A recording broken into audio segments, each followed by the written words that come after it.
We usually think of revolutions as bloody battles or political uprisings. But what if one of the most transformative revolutions didn't start on the battlefield, but in a workshop? What if one man reshaped the modern world not with weapons, but with machines, ideas, and an assembly line?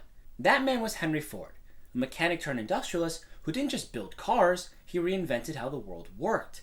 He made automobiles affordable, redefined labor, and helped give birth to the middle class. But behind the Model T and the moving assembly line was a man full of contradictions.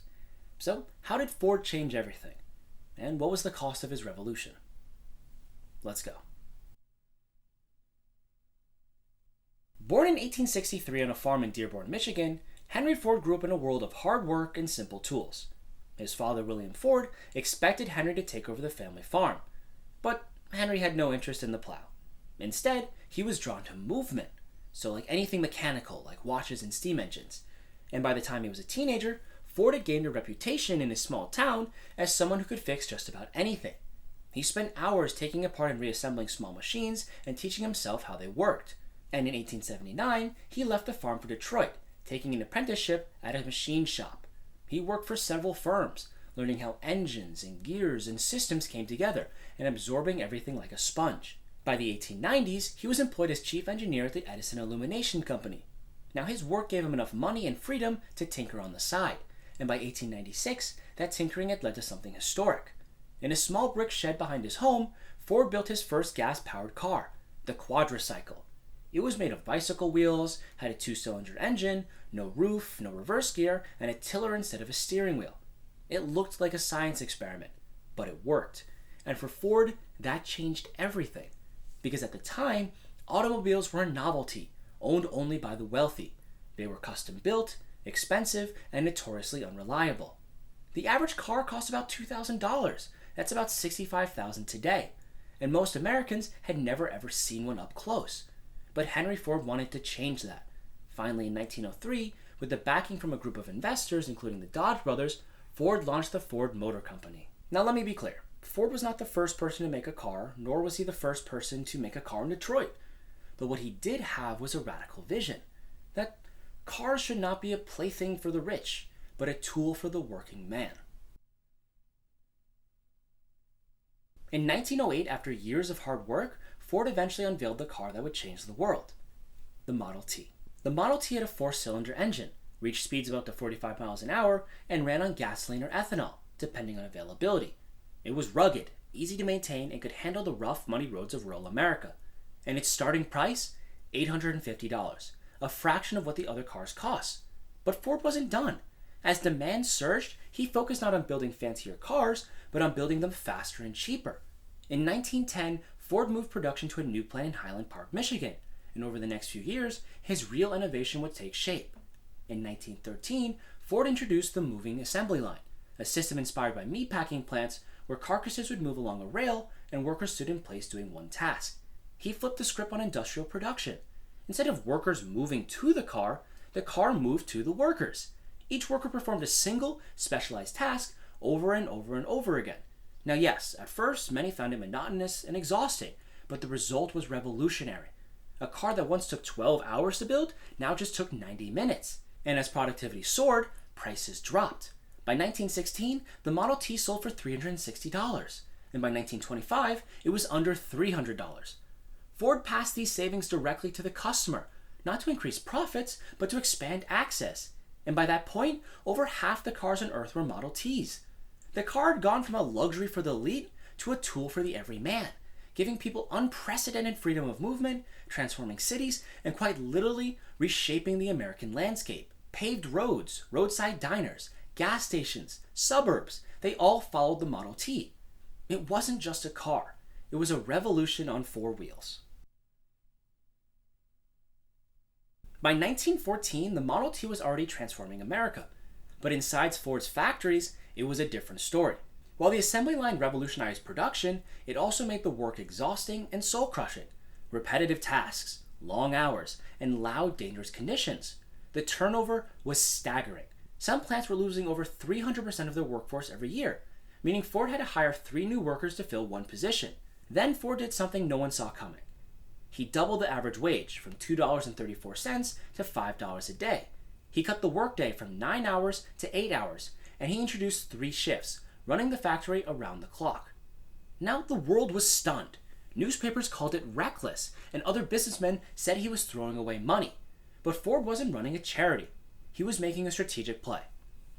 Now ask yourself, why would he do this? Well, it was to stop the revolving door of frustrated workers, to attract the best laborers in the country, to boost morale and efficiency, but most importantly, to turn his workers into customers.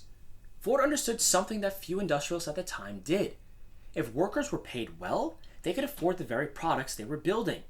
That wasn't just good ethics, it was smart economics. Lines of men wrapped around the block in Detroit, hoping to land a job at Ford's plant. For many immigrants and working-class Americans, it was a ticket into the middle class. And the result? Ford got a more stable workforce, workers got a better life, and the American dream got a blueprint. But it wasn't all generous. Ford's offers came with strings attached. Workers had to meet strict personal standards. The company's sociology department monitors employees out of work, inspecting their homes, their habits, and their family life. If you drank, gambled, or had poor hygiene, you could lose your bonus or even your job. So yes, Ford did raise wages, but in return he demanded control, not just in the workplace, but of people's personal lives. Regardless, the $5 workday became a milestone in labor history. It proved that treating workers better didn't have to hurt profits. In fact, it actually fueled success. And it redefined the factory, not just as a place of production, but as a launching pad for the middle class. Now, as you saw, Ford was obsessed with order and discipline, but his control actually went far beyond his workplace, to include his politics and his ideology. Now, Ford was deeply anti-union. He saw organized labor as chaotic, wasteful, and disloyal, and when workers tried to organize, he didn't negotiate. He fought back. He hired detectives, thugs, strikebreakers to intimidate union leaders, and his enforcer Harry Bennett led the Ford Service Department, a brutal internal security force that often handled disputes with fists and not memos. But Ford's most disturbing legacy wasn't in the factory. It was on the printed page. Throughout the 1920s, he used his personal newspaper, the Dearborn Independent, to publish anti-Semitic propaganda. He ran a series called the International Jew, which claimed that Jewish bankers, businessmen, and media moguls were secretly controlling the world. Now, these writings were widely distributed, translated into multiple languages, and used as fuel for hate around the globe. One reader who took particular interest? Adolf Hitler. In Mein Kampf, Hitler praised Ford by name, calling him a single great man who stood up to the Jewish threat. He even kept a portrait of Ford in his Munich office. And in 1938, as war loomed in Europe, Ford received the Grand Cross of the German Eagle, the highest honor Nazi Germany could award to a foreigner. So while Ford helped build the American middle class, he also helped spread one of the most dangerous ideologies in the 20th century. That was the contradiction of Henry Ford. He was a visionary, an authoritarian, a progressive, and a prejudice, all at the same time. Despite his controlling nature and controversial views, Henry Ford didn't really live like a king. Yes, he was one of the world's richest men, and he had a fortune that would eventually be in the hundreds of billions in today's money. But, besides that, and unlike other tycoons of the era, he lived a relatively simple lifestyle. Yes, Ford built Fairlane, a massive estate in Dearborn, Michigan, complete with gardens, a dam, and even its own power plant. But Ford himself dressed plainly, drove the same cars he made for the public, and did working lunches with his executives every day to keep tabs on company matters. Still, his fortune was massive, and it had to go somewhere. In 1936, at the urging of his son Edsel, the family launched the Ford Foundation. Now, at first it supported local projects in Michigan, so like public health, education, and scientific research. But over time, it evolved into a global philanthropic powerhouse. It helped fund the development of public television, supported civil rights causes, and invested heavily in anti-poverty programs around the world. And by the mid-20th century, the Ford Foundation had become one of the largest and most influential nonprofits on the planet, distributing billions in grants and reshaping policy in education, economics, and international development. Ford also turned part of his wealth into storytelling, founding Greenfield Village and the Henry Ford Museum to preserve American innovation. He brought in buildings like the Wright Brothers Bicycle Shop and Edison's Menlo Park Lab, aiming to inspire future generations of inventors and dreamers. As decades passed, Ford's competition such as General Motors and Chrysler embraced style, variety, and annual updates. Ford, meanwhile, clung to the past, refusing to modernize, believing that what worked yesterday would work tomorrow. He was a pioneer, but not a futurist. He had built the highway, but he couldn't see what was coming over the horizon. Even so, the ripples of his revolution are still with us today. His assembly line became the backbone of global industry. His $5 a day became the inspiration for fairer wages and modern HR. And his belief that workers should be able to afford what they built laid the foundation for a consumer-driven economy we still live in today. Yes, Henry Ford was deeply flawed. He was obsessive, controlling, stubborn, and his influence was dangerous at times. But he fundamentally rewired how society moved, how we spent, how we worked, and how we live. So we are currently driving down the roads that Henry Ford paved, whether we realize it or not, and whether we like it or not. So with that, I'm Evan, and thanks for watching. If you liked what you just saw, then click on the video here. Also, if you haven't, like, subscribe, and hit the bell icon so you don't miss any future videos.